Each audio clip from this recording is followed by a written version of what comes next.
তো শুরুতেই তোমাদের বলে রাখি, তোমাদের ভোটের ডিক্লেয়ার যেহেতু হয়ে গেছে, সেহেতু কলকাতা পুলিশের রেজাল্টের এই মুহূর্তে আর কোনো সম্ভাবনাই নেই। তো আশা করা যায় ভোটের রেজাল্ট তোমাদের দিচ্ছে মে মাসে, যেহেতু ভোটের রেজাল্ট দিচ্ছে, তো জুন মাস নাগাদ তোমাদের কলকাতা পুলিশ কনস্টেবলের রেজাল্ট দেওয়ার অনেকটাই কিন্তু চান্স আছে। আর মোটামুটি তোমাদের পিএমটি পেড হবে জুলাই মাস নাগাদ। বারবারই বলছি, তোমাদের জুন জুলাই যে মাস, জুন জুলাই মাসের নাগাদ কিন্তু তোমাদের পিএমটি পেড হতে চলেছে। আর এরপরেও তোমাদের জানিয়ে রাখি যে মেন পরীক্ষা তোমাদের কবে হবে। তোমাদের মেন পরীক্ষা তোমরা ধরে নাও, মোটামুটি তোমাদের মেন পরীক্ষা হবে নভেম্বর মাসে, তোমাদের মেন পরীক্ষা হবে। এই ধরেই তোমরা পড়াশুনো চালিয়ে যাও, মাঠ প্র্যাকটিস করো। বারবারই বলছি, তোমরা এখন থেকে মাঠ প্র্যাকটিস করো, কেননা তোমাদের পরীক্ষা রেজাল্ট কিন্তু ভোটের পরপরই তোমাদের রেজাল্ট আসতে চলেছে। আর যদি বেঙ্গল পুলিশের রেজাল্ট যদি এর আগে দেয় ভালো, না হলে মে মাসের শেষের দিকে বা জুন মাসের প্রথম সপ্তাহের মধ্যেই তোমাদের রেজাল্ট সম্পূর্ণ হয়ে যাবে বাকি প্রসেসগুলোর সাথে। তো যাই হোক, মেন পরীক্ষা তোমাদের জানিয়ে রাখলাম যে মেন পরীক্ষা কী মাস নাগাদ হতে চলেছে।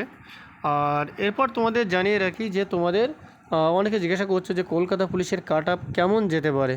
তো কলকাতা পুলিশের কাট আপ ছেলেদের ক্ষেত্রে তোমাদের বলে রাখি, ছেলেদের ক্ষেত্রে মোটামুটি 47 থেকে 50, 47 থেকে 50-এর মধ্যে যারা আসো তারা অনেক সেফ জোনে আসো।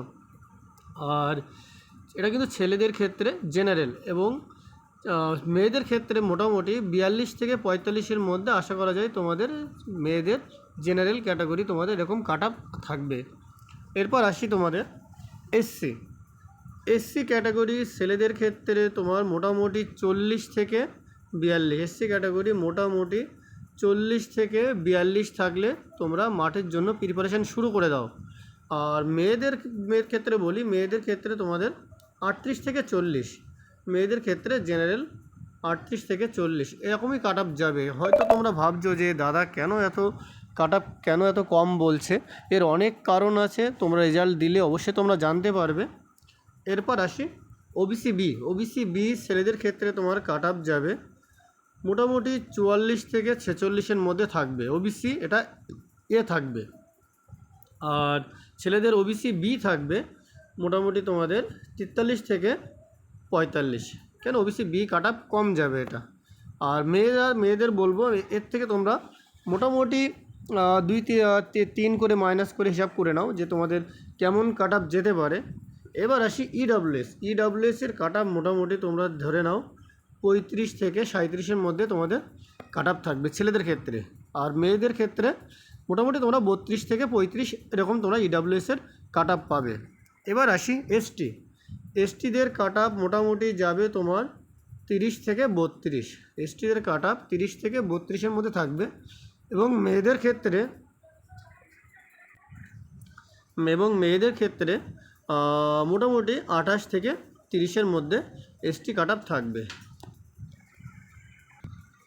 তো মেয়েদের ক্ষেত্রে এসটি কাট আপ 28 থেকে 30-এর মধ্যে এরকম থাকবে। তো যে কাট আপগুলো বলা হলো, আশা করা যায় এর মধ্যে যদি তোমাদের নাম্বার থেকে থাকে, নিশ্চয়ই তোমরা বাড়ি এসে তোমরা কোশ্চেন মিলে দেখেছো তোমাদের কীরকম তোমাদের নাম্বার আসছে। তো এর মধ্যে যদি তোমাদের নাম্বার থাকে অবশ্যই তোমরা প্র্যাকটিস শুরু করে দাও। তোমাদের কিন্তু খুব সম্ভবত গরমের সময় তোমাদের কিন্তু মাঠ হতে পারে, তো এখন থেকে প্র্যাকটিস শুরু করে দাও। আর এর সাথে সাথে যারা রানে ভালো বা যাই হোক, সেটা রানে ভালো কোনো ব্যাপার না, রান প্র্যাকটিস করলে পাস করে যাবে।